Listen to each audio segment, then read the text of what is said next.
Bonjour à tous, encore une nouvelle vidéo sur le salon de la pêche de Nantes. On est sur le stand Flashmer qui est franchement magnifique. Et c'est la première année que vous faites un stand Flashmer. Un stand Flashmer, le premier salon qu'on a fait qui a eu lieu il y a quelques semaines au salon de Clermont. Et là, c'est la première fois qu'on est à Nantes au salon de Nantes. D'accord. Donc aujourd'hui, je suis avec Alexis, il va nous présenter quelques nouveautés qu'il aime particulièrement pour la pêche du bar, enfin pour la pêche en mer plutôt en général. Donc qu'est-ce que tu as à nous présenter aujourd'hui? Alors aujourd'hui, j'ai de leurre.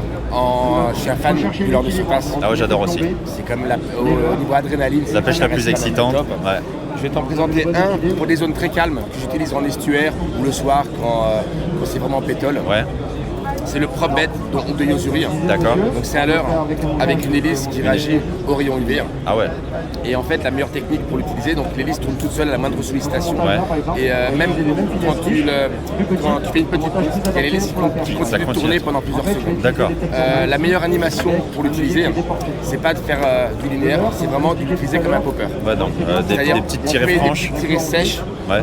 On fait une pause de quelques secondes et pendant la pause, il y a l'hélice qui continue de tourner, qui continue d'émettre des vibrations. Ah ouais, donc vraiment un popper quoi. C'est pas un popper, mais on l'utilise pareil. Et en fait, il y a l'hélice qui va émettre des petites bulles derrière. Vraiment comme un petit poisson qui se balade en surface, il va utiliser seulement sur des eaux calmes. D'accord. Et avec très peu de fond. Avec très peu de fond, dès qu'on utilise des grosses billes, des leurres qui font du bruit. D'accord. Quand j'ai très peu de fond, des leurres 50 cm, 1 mètre, ça peut faire peur aux poissons et autant partir sur un leurre ou avec une sonorité où les poissons n'ont pas du tout la vie. D'accord. Et puis, il est relativement léger, non, il me semble, donc il n'y a pas besoin d'avoir une canne puissante pour l'utiliser. On fait 14 grammes de tête. Ouais, un truc comme ça, ouais. D'accord. Et 10 cm. Une gamme de prix à peu près? On est à 13 €. Ouais, donc comme d'habitude, chez Yo-Zuri, c'est pas très Yo-Zuri, cher. en fait, c'est de leurre japonais, super bonne qualité et un prix vraiment intéressant. D'accord.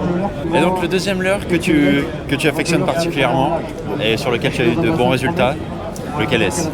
Il y a un leurre qu'on connaît tous maintenant qui était la petite taille du pencil du Yo-Zuri, qui est celui-là.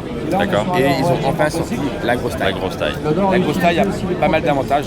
Donc la grosse taille que l'on voit ici. Là, il existe en grosse taille. Et ici.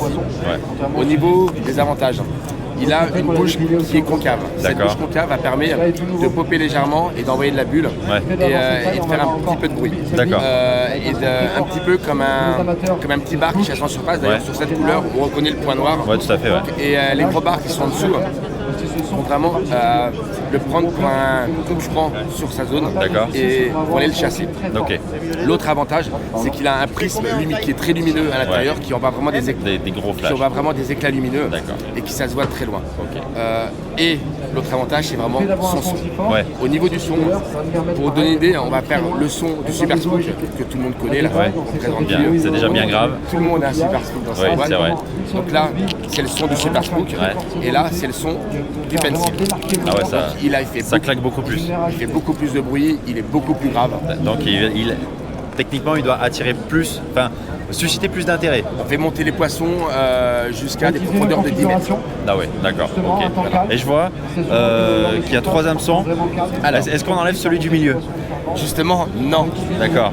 Faut enlever vraiment l'hameçon qui est à l'avant. De devant. L'hameçon de devant, quand il y a une attaque de barre sur un leurre de surface, il se pique toujours sur les 2 derniers hameçons. D'accord. Le fait d'enlever l'hameçon avant, déjà, ça lui donne un meilleur équilibre. Et on peut faire du walking the dog plus facilement. D'accord. Et l'autre avantage, c'est que quand il y a le bar se pique pendant le combat, c'est l'hameçon avant qui blesse le poisson, qui peut crever un œil au poisson. En général, il se pique derrière, là, dans l'œil. Sur l'œil, les huiles, c'est celui qu'il faut enlever. Et même pour la sécurité du pêcheur, il faut lui en enlever.